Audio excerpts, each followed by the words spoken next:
All right, welcome everybody to Calming Chaos session number 30. Can you believe it's been a little bit over 30 weeks since all the lockdowns began in Australia-wide, which was about March.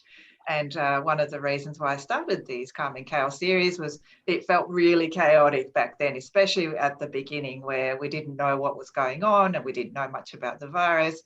And I just thought it would be useful to find that calm place where we can make sound decisions. And one of the things that I get feedback quite often is this, people say to me that I have a calming influence.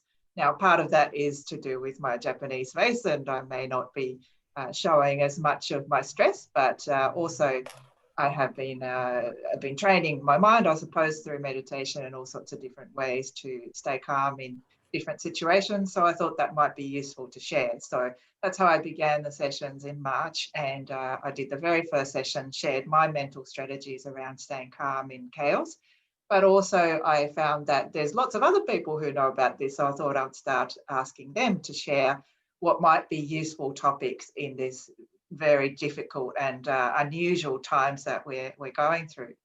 And even though in Melbourne, I'm based in Melbourne, lockdowns are starting to ease, but there's still a lot of uncertainty and challenges. So I think to have some of these strategies is very, very helpful. So I'm delighted to have Peter Shearer today.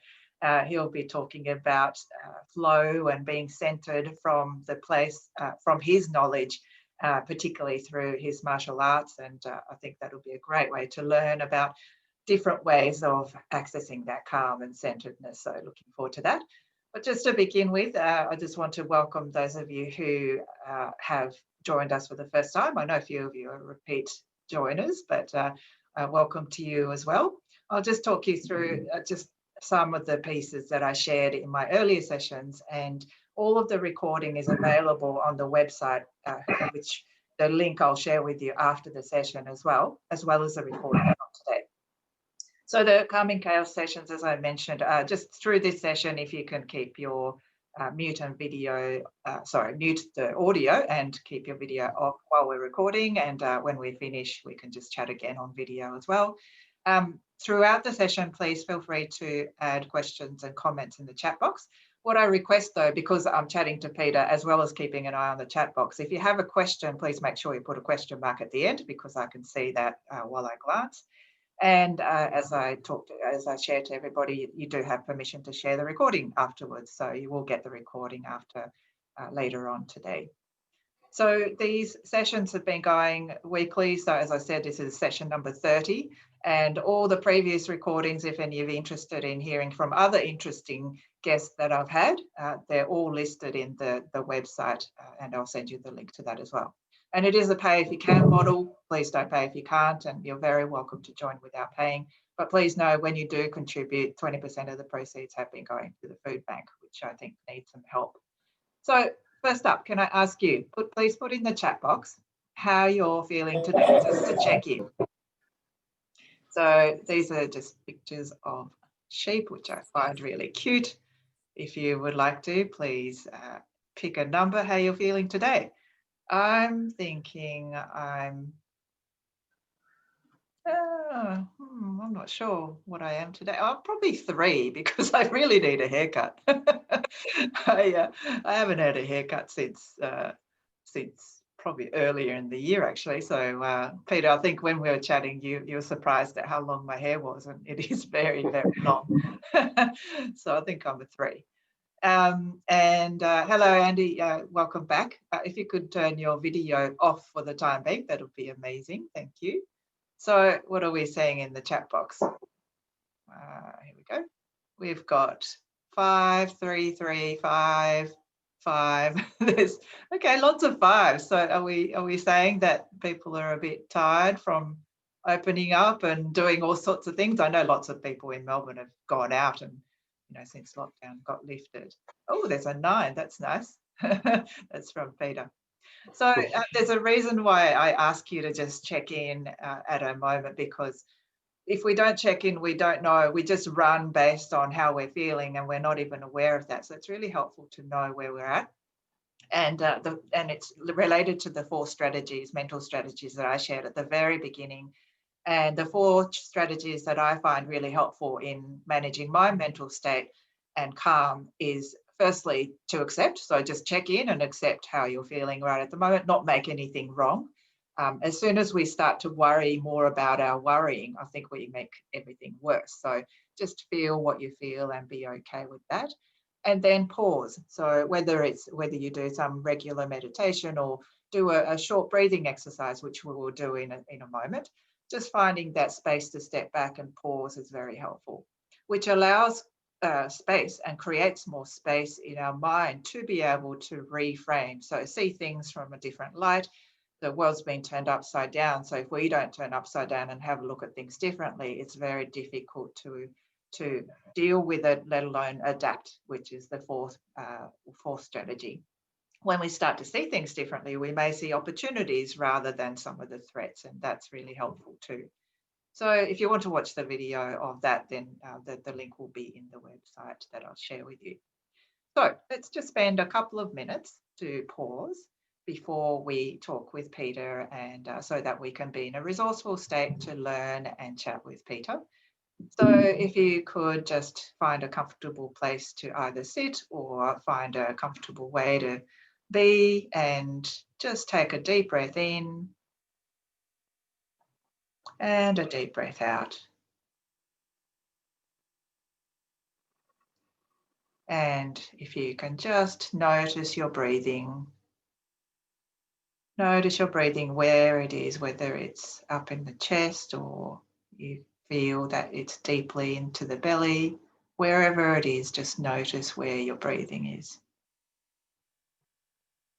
Some of you may have had a busy morning and so your adrenaline's running, so your breathing may be up in the chest. Others of you may already be in a deep breathing state. Wherever it is okay. And as you notice your breathing, if you can gradually deepen your breathing. So without forcing, just gradually breathe into your belly more, such that your belly expands as you breathe in and your belly contracts as you breathe out. You may even notice that your breathing slows down slightly as you breathe more deeply. And as you get used to that deeper breathing, I suggest you do a quick scan of your body to see if you can let go of any tension with your out-breath. So you might do a quick scan from your top of your head to your eyes, to your jaw, often where we hold a lot of tension. Just breathe out any tension. And your neck and shoulders often hold tension too, so see if you can breathe out any tension. Your arms and your hands, your torso, your legs and feet.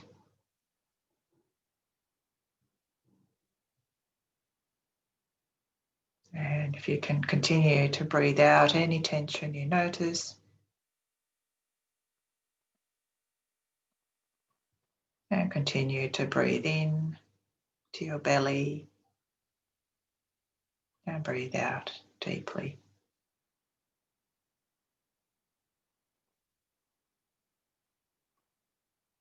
And as you get used to this deeper breathing, you may wish to breathe in and out for longer.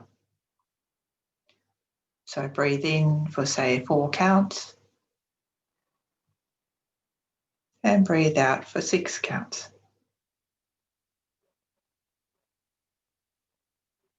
Breathe in for 4 counts and breathe out for 6 counts. You may even wish to do 4 counts in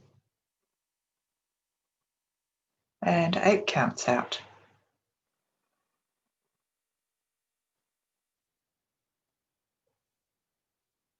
4 counts in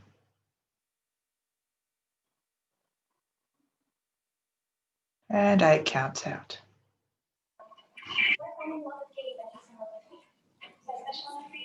There's research showing that when you breathe out for longer, it does activate the relaxation response, which is why breathing out for longer may be useful. And as a final thing to do before we finish up, you may wish to think of something that made you smile this morning. Might be something that you did that was enjoyable, something you saw on your walk. I went for a walk this morning and saw a couple of really cute dogs, made me smile. There might be other things that got you smiling. And see if you can keep that internal smile for the rest of the day and see how you feel. Okay, thank you. I know people can just stay there, but we will get into our conversation with Peter. So please open your eyes if you were closing your eyes. Otherwise, back to the screen. Thank you. There we are. Okay, so we're going to get started with Peter's conversation. So introducing Peter Shearer. Peter, we've known each other for 20 years, I think. Is that right? Yes. So good friend, good colleague, and a teacher and mentor and all sorts of things for me, Peter, when we were working way back at ANZ. And Peter was he's a professional training and coaching consultant, author, and a karate teacher. And I really loved when we were working together. He used to teach us some ways of Aikido and methods of the martial arts. And I think it's really wonderful to hear that you're writing a book. So very excited, Peter. So welcome. Yeah, thank you. So Peter, can I ask you first up to share with the group a little bit about yourself and why you're doing what you're doing and writing this book? Sure, thank you. So I'd like to start with what made me smile today, and that was you talking about yourself having this expressionless Japanese face. I mean, you'd have one of the most emotive faces I know of people, so that did bring a smile. I'd also really like to thank the people who've joined in. Much appreciated. I know a Friday midday is a bit challenging, so thank you for being here. Of my background, in terms of a career, I started out as a high school humanities teacher.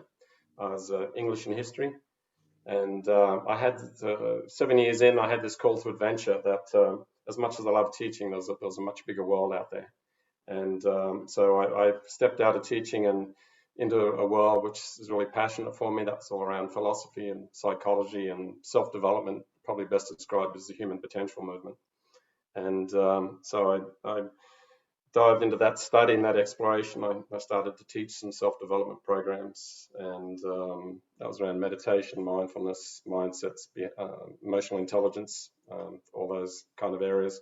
And then I started to work with some smaller corporates and then larger corporates. And then around 2001, had an opportunity to joined McKinsey & Company, which is a large global consulting firm, and it was a fabulous move. I was very fortunate to get in, and that opportunity just launched my career. I worked in around 30 countries. The core of my work is around leadership development and organizational culture transformation. So where I met Megumi was the ANZ Bank. They did a massive 5-year program around this.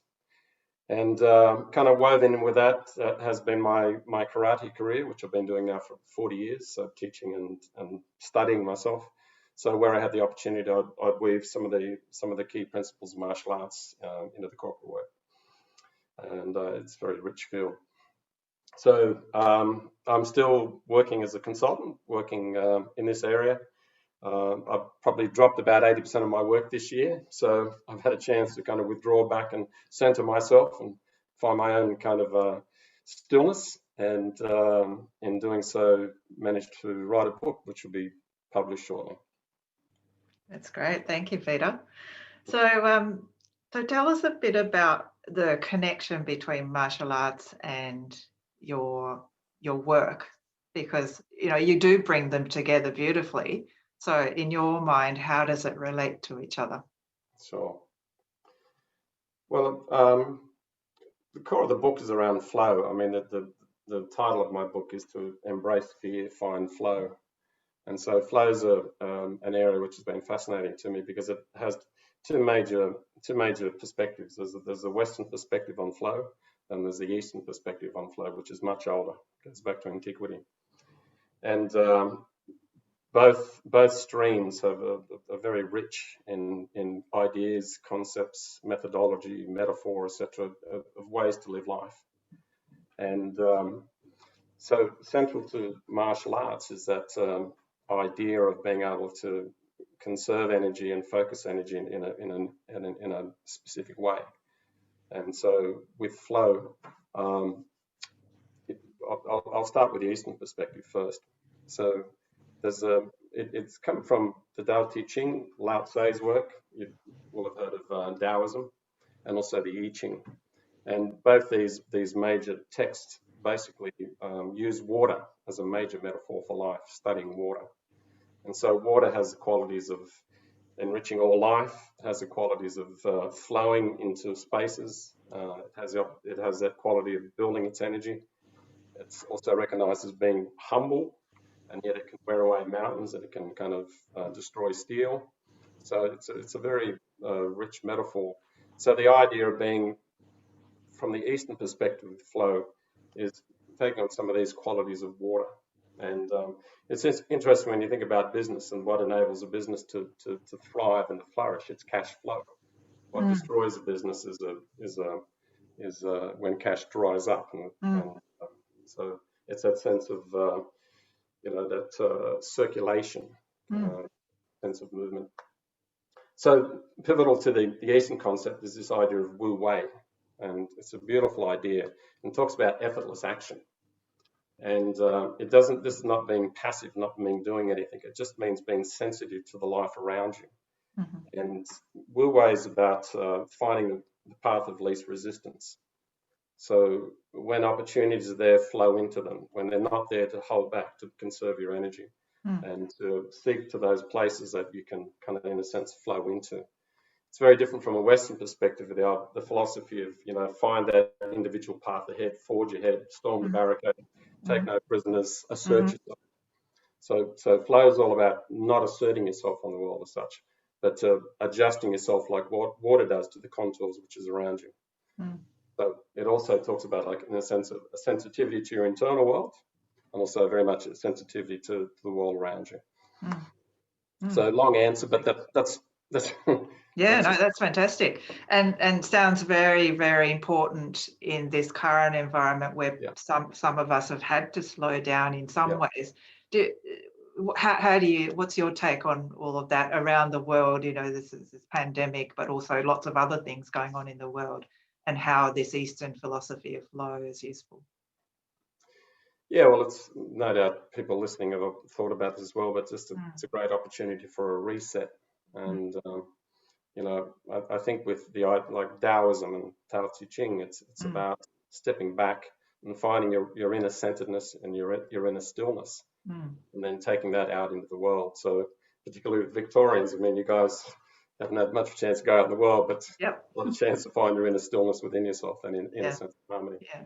So it's interesting you say conserving energy, because I know I remember the first few months of lockdown, I don't think I conserved energy at all. I was like mad, going, what can I do? And I got too busy. And it was really the second half of lockdown where I really thought, okay, I do need to.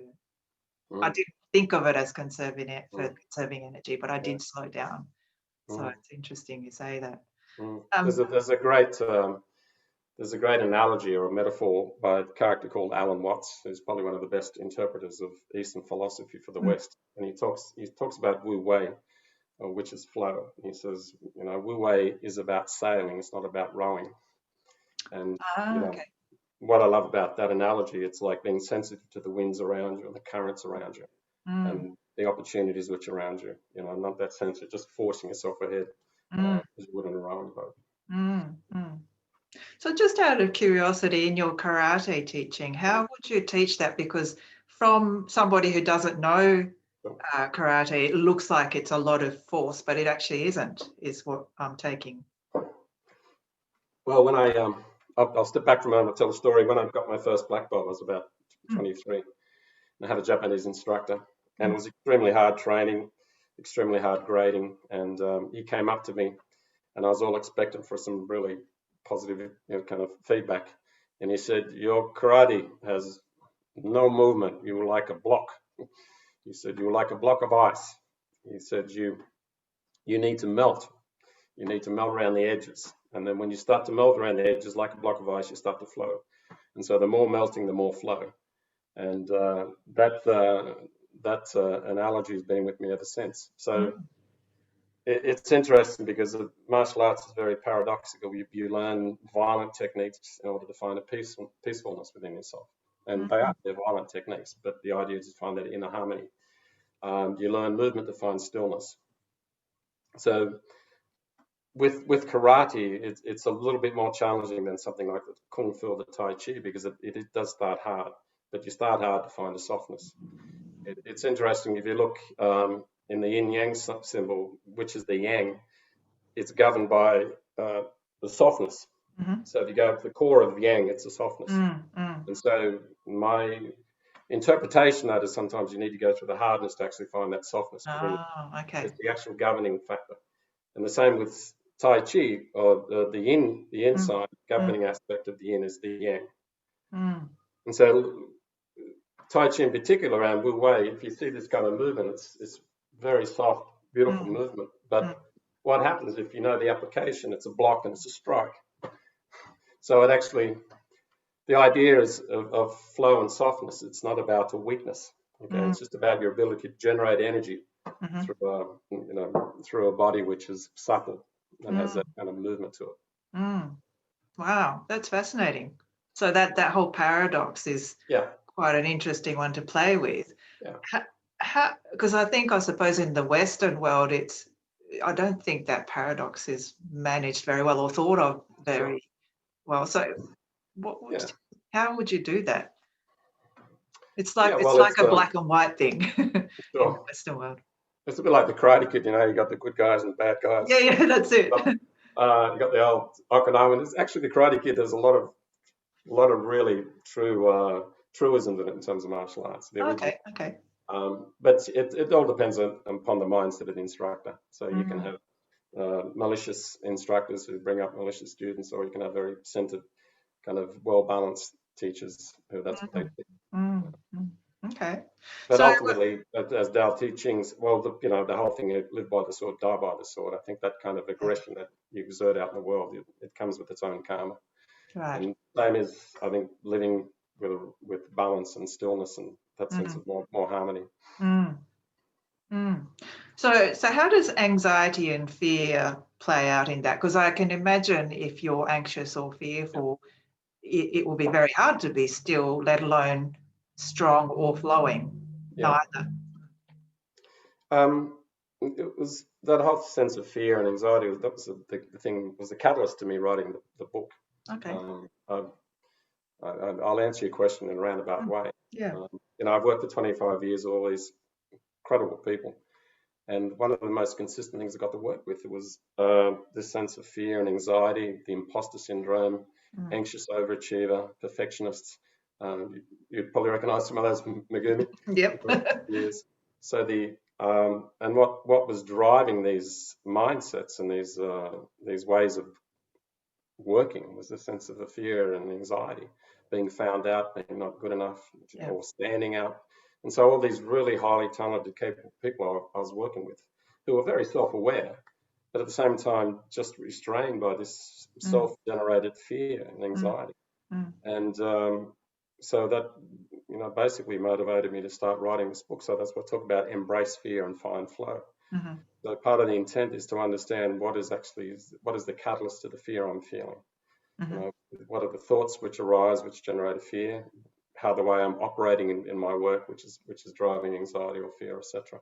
What are the options about that? So part of the way to mitigate that is certainly what you did this morning, what you did just a while back around the breathing is pivotal. When you're talking about the research that it's understood now with the vagus nerve, is basically when the vagus nerve is toned, you have a biofeedback mechanism which calms the body. Okay. And what tones the vagus nerve is slow breath. So it calms the heart rate, particularly a longer out breath. So it's an interesting use of the word toning, but you're toning the vagus nerve, which actually calms the body. Okay. And so that's one of the real significant things around meditation, mindfulness, centeredness, etc. What do you mean by toning? Like, what is it doing? Well, that's the language which the science uses. It's basically when you're taking the in-breath, it's stimulating the heart rate. Yeah. Just minor. There's minor injections of certain chemicals. When you're out-breath, it's doing the reverse. But the longer out-breath actually slows it down. But slow in-breath, longer, slower out-breath. And it's exactly as what you did this morning. Yeah. Just then, kind of calms down. Yeah. So I picked that one up from, if any of you are interested, Paul Michel is another guest that I had a while ago when we talked about that as well. So I've been doing it ever since. Yeah. So I've got a couple of slides here. Yeah, because we've talked a little bit about Eastern flow, just touched the surface. Yep. So I'd like to just explore a little bit about Western flow because it certainly deals with the topic of anxiety.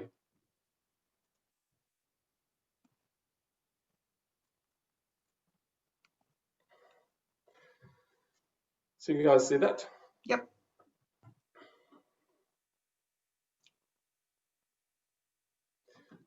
So me, so this is unfortunately the gentleman who's the expert on flow in the West. This is his name.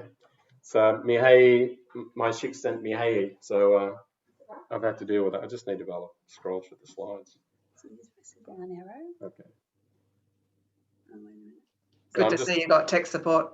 Yes, I have. It's my wonderful wife, Janine. Well done, Janine. I just have to give me one moment here, people. Sure. What's happening here? Let's try this again. So you actually have to go for that one there, not that one. And then Right there. Okay. Excellent. All right. you can maximize. You should still be able to maximize Yeah, it. you should. You should be able to maximize it and then go down. Okay. There you go. Okay. Yeah. Perfect. Thank Sorry you. about that, folks. That's all right. Thank you, Janine. Okay. All right. Okay. Sure. Getting some suggestions as I'm going on. So this gentleman's a fascinating character. He's been researching now for 6 decades or so. He's in his 80s and Hungarian American, grew up Central Europe after the war, and he was amazed by the differences in how people responded post-war, how some thrived and flourished, and how others, were just their life was completely destroyed. And he was wondering what was the inner process around that. And he went off on a quest to find what is it that engenders happiness in people. So that's a fantastic call to adventure, and this idea of what is it that makes people truly happy in a sustained way. And so that was the impulse to go off in his search. But then he started to find out there's actually happiness should not be an end in itself. It should be ensue. Happiness should result from something that you are doing, which is meaningful and enjoyable. And this brought him to this work on flow. And so a couple of great examples there of, Michael Jordan. I'm sure he's not thinking about the stock market at that point. And this surfer here, it's that sense of energized immersion in what you're doing. So this is the gentleman here. Super cool dude. Highly suggest TED Talks, worth watching. And so this is a Western perspective on flow.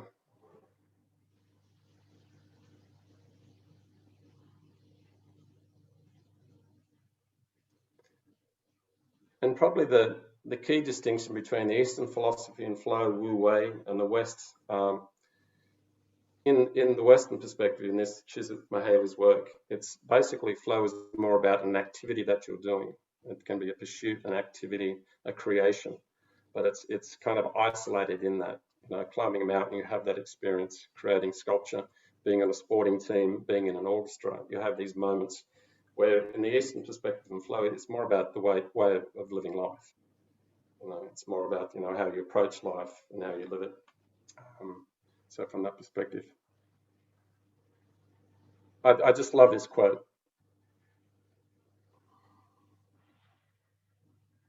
So it's this kind of invitation to basically fully be yourself. And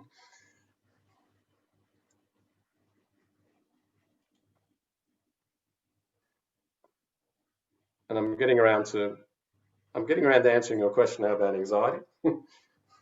So this is the flow model from Csikszentmihalyi's work. It's quite a simple model, but behind the simplicity, there's massive implications. So those of you watching this, you may just want to take a view here of where you think you spend most of your life, or we may want to segment it to like your career, and just, what are those emotional states that you find yourself in. So the simple model, the axis, as the challenge grows, if the skill level is not commensurate with that, you'll have worry and anxiety, or if it's the overload, the work's too much. But as your skill level increases, you can take a greater challenge.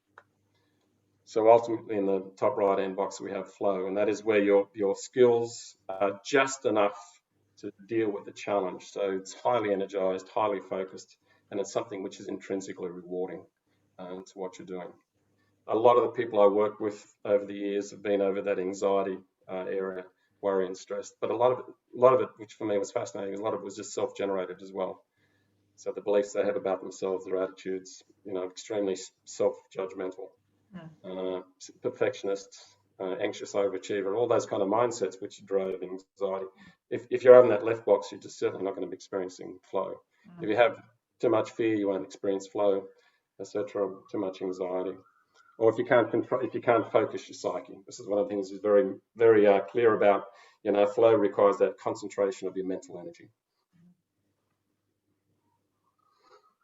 It's interesting, Peter. I was just thinking about the skill level being low and challenge being high causes anxiety. I can see that. But what you described about the mindset causing, the self-talk causing anxiety, that may not necessarily be to do with skill. No. In certain situations, it might just be the fact, you've got too much on, you're overloaded work. Or maybe lack of skill to manage the mental state. Yeah. Yeah. Cool. No, interesting. Yeah. So, part of what I write about in the book, he says flow can occur. Like I tell a story about catching a wave, this beautiful big wave, and nature provided that for me. I happened to be there at the time, and it was one of the most powerful experiences of flow that I've had in my life. So that, as I said, nature provided that. But what Csikszentmihalyi talks about is that we can also create the conditions for flow. And that's what's quite fascinating, how we can set up these conditions. And it's not just career path, it could be a hobby, it could be in sporting fields, it could be in relation to nature. Flow doesn't have to be overly dramatic. It can be a very deep, rich conversation which draws you in, requires you to focus your energy. And, within itself, it's intrinsically rewarding. Cool. Okay. Thank you. So there's some questions I noticed that were sent. So about, really high levels of work and flow. My suggestion would be that if you're really overloaded, if you're exhausted and people are crazy around you, you're not going to experience flow in any sustained way. My suggestion would be in a normal working week, can you isolate some aspects of the work that you really enjoy, which are intrinsically rewarding, where you can focus your energy? So you're not going to get flow from week to week as a career path. But what are those areas where I can focus in on them, which I find really enjoyable, and which I can immerse myself in? And if you can't get it in the career path or work, then what is it in your broader life? What are some of those areas to find it in? So it sounds like that sounds to me like creating your condition to be in flow at times. So creating the right condition for that. Setting it up. And for many people, some of you listening, it'd be like, it's picking up your musical instrument that you've left in the cupboard for a long time. It'd be getting back to exercise. It'll be reconnecting with friends. It'll be doing those things which naturally you're drawn to. You feel passionate about it. But through the complexity of life, you've let them go. So it's kind of, it's a bit like what Joseph Campbell talks about in The Hero's Journey. It's about finding bliss. For many of us, where you'll find your flow is where your bliss is. For where people find their bliss is often things which they've moved on from or let go of. art, music, etc. Yeah, great. So I guess you can create the conditions, but there's also, I'm guessing, that you can cultivate that inner ability to be in flow as well. Would that be right? So how would you, getting into more of a practical, how would you go about developing that or cultivating that? Well, there's a great, there's a book, Unlocking Fear. It's seven ways to unlock fear or something. It's a fairly recent book. There's a great point the author makes around there's two basically biological patterns you can take when responding to a stimuli. And one is a passive response. So something happens and the passive response is defaulting to existing patterns. So someone is an angry situation, you're conflict averse, so your passive response is to avoid. Okay, other people's passive response is to come in and, start really mixing it. Yeah. But the reason it's passive is because it's a pattern which has pre-existed. Yeah. Okay. Probably the neuroplasticity, it's really embedded in your brain and that way of responding. The active is actually, like, in a sense, hitting a pause button and then treating things in a new way, having a different response, choosing what are my options here. So there's a difficult conversation, instead of avoiding it, I move to it. Okay, there's an opportunity to come up at work, instead of playing less than, hiding my light, I'll move towards it. So that's taking like an active mindset. And so for me, that's what's at core of cultivating a way to be in the world where you're going to experience more flow, probably more enjoyment as well. So as those stimuli come, hitting that pause button and, okay, what are my options here? Yeah. No, that's really useful in terms of thinking active as being using the pause button and making conscious choices. Can I ask you, how would that relate with the idea of water that you were talking earlier? So would it be pausing and then acting like, consciously choosing to act like water? Is that how it works in your mind? Yeah, it could, or it could be in terms of like Wu Wei, is just okay, stepping back for a moment, just really sensing, tuning into your environment and what's around. Once again, using the analogy of nature, what are the currents currently in my life? What are the winds? Do I just need to step back for a moment and be still here? And it's that could be a pattern. Just give a little bit of a story about this. I years ago, and I know some of the people on the line here will know of this. I missed out on this massive contract with a great company. I was so pissed off, and I was particularly pissed off because a friend got it and not me. I was so self-righteous, and I was stewing. I was really stewing for a long time. As you can tell, there's no charge of energy there. But what happened? So 2 weeks later, I got a phone call for an interview for work, and I got this other contract, which is probably 2 to 3 times bigger than the one I missed. And so I couldn't have done both. I just didn't have the bandwidth. And for me, it's a bit like you understand life, as a quote in my book, you got to live it forward, but you can really understand it looking backwards. Yeah. And if I put a Eastern lens on that whole experience, is just to realize that current wasn't for me at first, Yeah. And the only difference would have been I wouldn't have been fuming and spewing so much and kind of being so angry. It just would have been just stepping back and allow see what currents around, and then just kind of going more with that flow. Yeah. So yeah, that's a great story. Can I just come back to this once again, worry and anxiety, because I know there are quite a few questions there. Some of you be aware of the work of Joe Dispenza. He just has this wonderful way of collapsing complex information into simple kind of bite-sized pieces. But he talks about, when we feel nervous, when we're thinking that we're nervous, we think nervous thoughts. We generate that response in our body. We start to feel nervous in our body. And then what happens is the biofeedback mechanism, we're feeling nervous in our body, therefore those feelings then transfer to our mind that I'm nervous. So it creates an ongoing kind of biofeedback loop that keeps feeding itself. So somewhere in that process of anxiety and worry, how you step back and, what is an intervention that you can use around that. Okay. And for me, some of that is around centeredness, some of it is around pause button, etc., or the breathing mindfulness exercises, etc. So you use the word centeredness, and I remember reading, you gave me a description in your book about your book, you talk about centeredness, the difference with presence, I think. Yeah. And then you also use the word stillness and flow. So could you describe a little bit more about those and how you see them different or similar? Sure. Well, I like all those words, so that's why I use them. No, they're good. Some of the people who are, I'm not sure, maybe would disagree with me, but for me, there is distinctions between mindfulness and centeredness. Okay, so being present and mindful for me are interchangeable. They're synonymous. So I'm very present or I'm very mindful. The difference with centeredness is, in a sense, I've got a here. This is from the cover of my book. This is this lady just I was telling her what I was looking for, and this is her interpretation. I really like it. So centeredness it's where your energy is at call.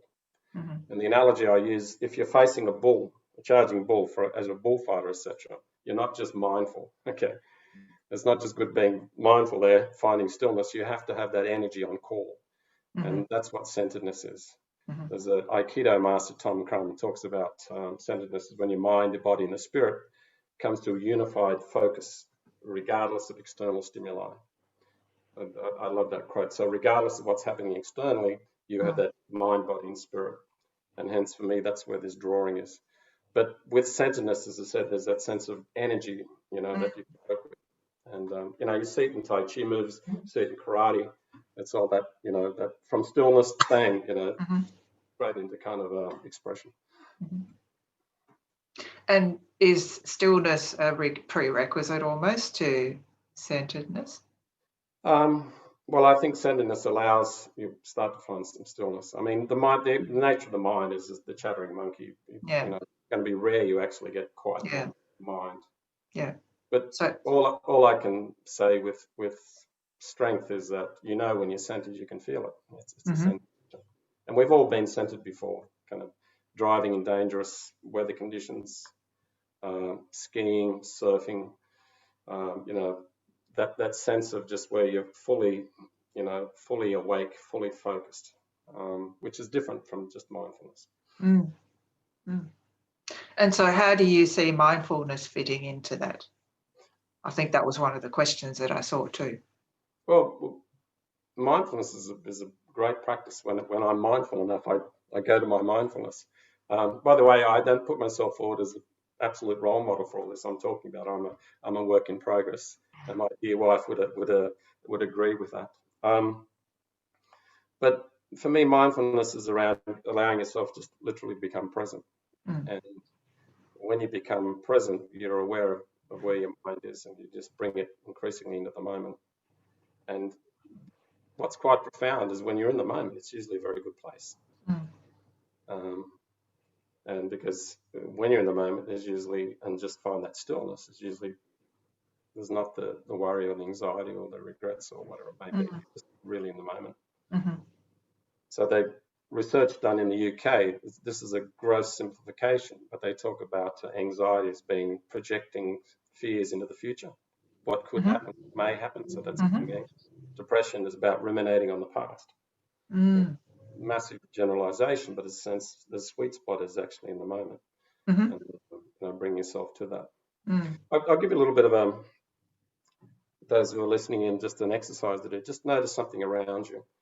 If you're on a table, it could be the grain of the timber, it could be your phone, it could be the cover of a book. But just really pour your attention into something in front of you for a moment. Really focus your attention.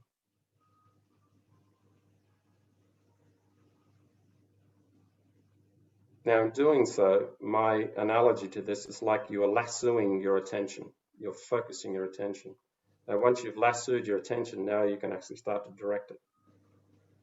And it's like a technique to get you mindful. I do this quite a lot. If I find my mind's drifting or I've got to do a presentation or something, I just focus on something. It could be a picture on the wall. It could be, as I said, the grain on the table, and I just lasso my attention there. And once I've got that, then I can actually focus it as well. I just thought your picture with the dot in the middle, that dot is actually helpful. Yeah. For me, that's the center, that's the stillness. Yeah, yeah. No, See, in martial arts, they're called about the hara, the Japanese word. It's your center, you know. And in Indian philosophy, it's the chakras. Chinese, it's the center of the chi. So they're all telling the same story, and it's located lower in your belly. The ritual suicide of the samurai was called harakiri. Okay, so hara, which is life center, life force, kiri is to cut, so it's to cut the life force. But it's like any sense of that centrifugal force right in the center is the stillness, and hence that image. So I had a question. What's the title of your upcoming book? It's called Embrace Fear and Find Flow. Embrace Fear and Find Flow. And is this the cover, or is there a... No, the cover's here somewhere, I think. This is a bit of a... There it is. I'm changing the font, but that's the cover. Nice. Very so nice. the idea with embracing it's, I mean, you can't override fear. You can't deny it. You can't destroy it. You can't avoid it. It's energy. Energy can't be suppressed. Or it can for a short time, but it comes with complications and implications. So the idea of actually, when you feel fear, just embrace it as an energy. Okay, it's doing its job. It's fear has a very noble purpose, is to keep you alive. But unfortunately, for many people, it has a disproportionate role in their life. It's given too much airtime, given too much oxygen. So the idea of being a bit like the martial art idea is to embrace it as an energy and then to kind of work with it, but not to be overly controlled by it. Oh, that's great. So people who are still on, feel free to add any questions in the chat box. People dropping off, that's terrible. No, that's not what I meant. Yeah, please feel free to add any questions in the chat box if you have any. Unless, Peter, did you have any other things that you wanted to share out of your slides? Feel free to do so. Well, those who have done some work with me may have seen me. Yeah, I love these. And so once you have your attention, once you're mindful, then for me these represent three ways of engaging energy with the world around you. So the square is about holding your ground, setting boundaries, and there is times you need to be able to do that. It's that sense of the castle, and it's that solidity. But like anything which is overused, it has a vulnerability. So too much square, you can become too rigid, too stubborn, too unyielding, etc.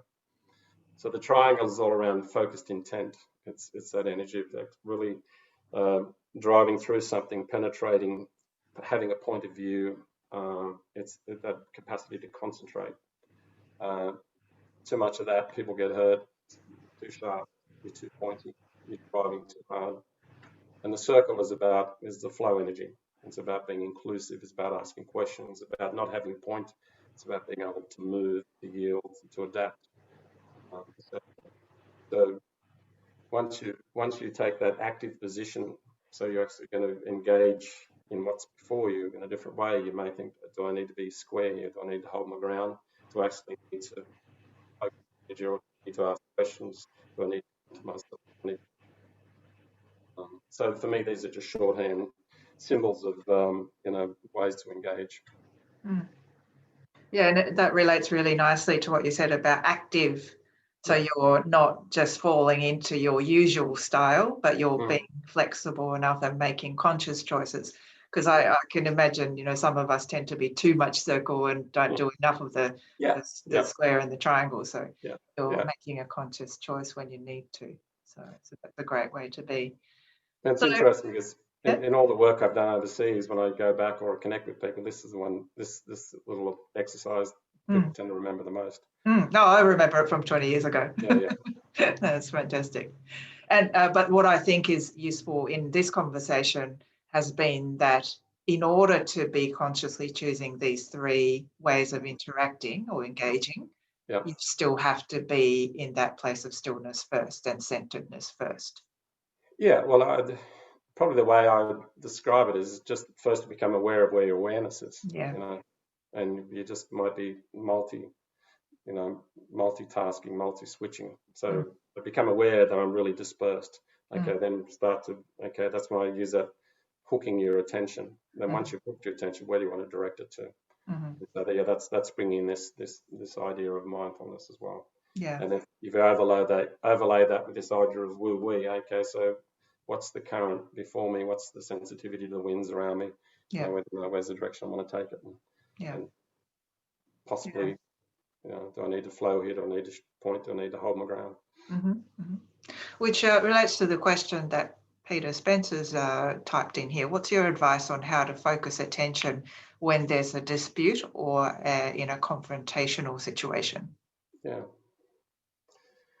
Well, if you're in that environment, we know through science, because we have mirror neurons, your body will be picking up, that aggression or that, conflict, that confrontation. So energetically, you'll be probably mirroring that in some shape or form. So that's the first thing to be recognised. The second is this whole idea of just breathing down, lower into your belly to kind of calm yourself. Just recognising that's them, or there's the conflict external to myself. It's not me. So just recognising what's happening within your body and to recenter yourself.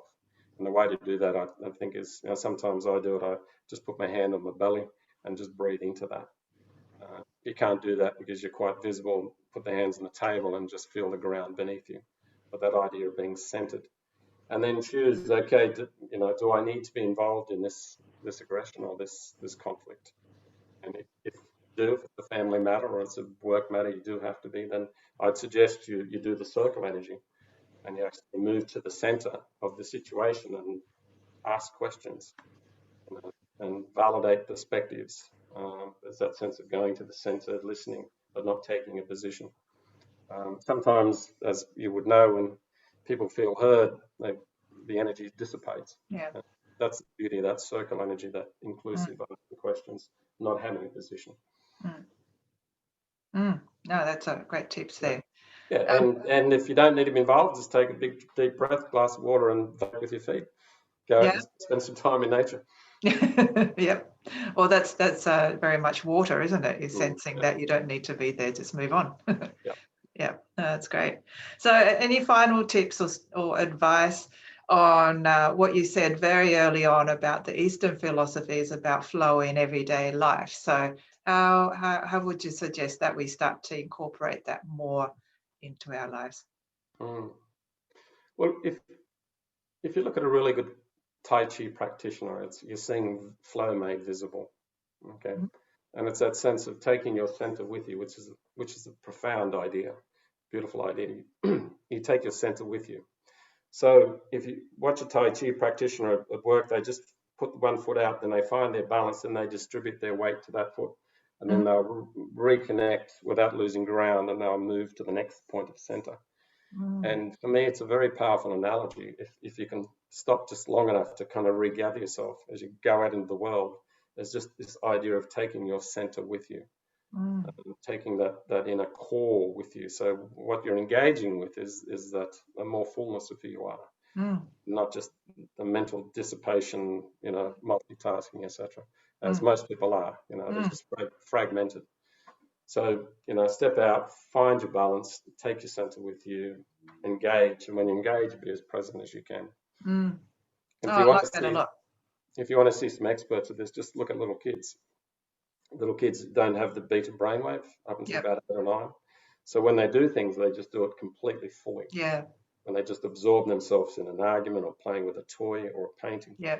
And they'll do that, and then they'll kind of move to the next thing. Okay? Yeah. They can move through things quickly, but you watch, they take their center with them. Yeah. They take that kind of call. I like that idea of taking your center. It's quite visual in terms of taking your center with you, because I think what can happen so often for us in this busy world is we're either thinking to where we're going and where we need to get to, and so we're not actually there. The center's already gone off to the future, or we leave it behind because we're worried about something that's happened before. I've got a quote in the book. It's from James Joyce, and it says, "Mr. Duffy lived a short distance from himself." So I really like that. Okay. I've met many people like that, including myself. Yeah, that's right. You're not quite there. You're somewhere else. Yeah. No, you're not there. That's great. Oh, that's fantastic. Thank you so much, Peter. Really. Was there any other questions or anything? I don't see any other specific questions in here. No. But given the time I might just pause there. And if anybody wants to get in touch with Peter, then I'll share the email so that they can get in touch with you if there's any questions or anything they want to explore further. I'll just stop your sharing if that's all right. Sure.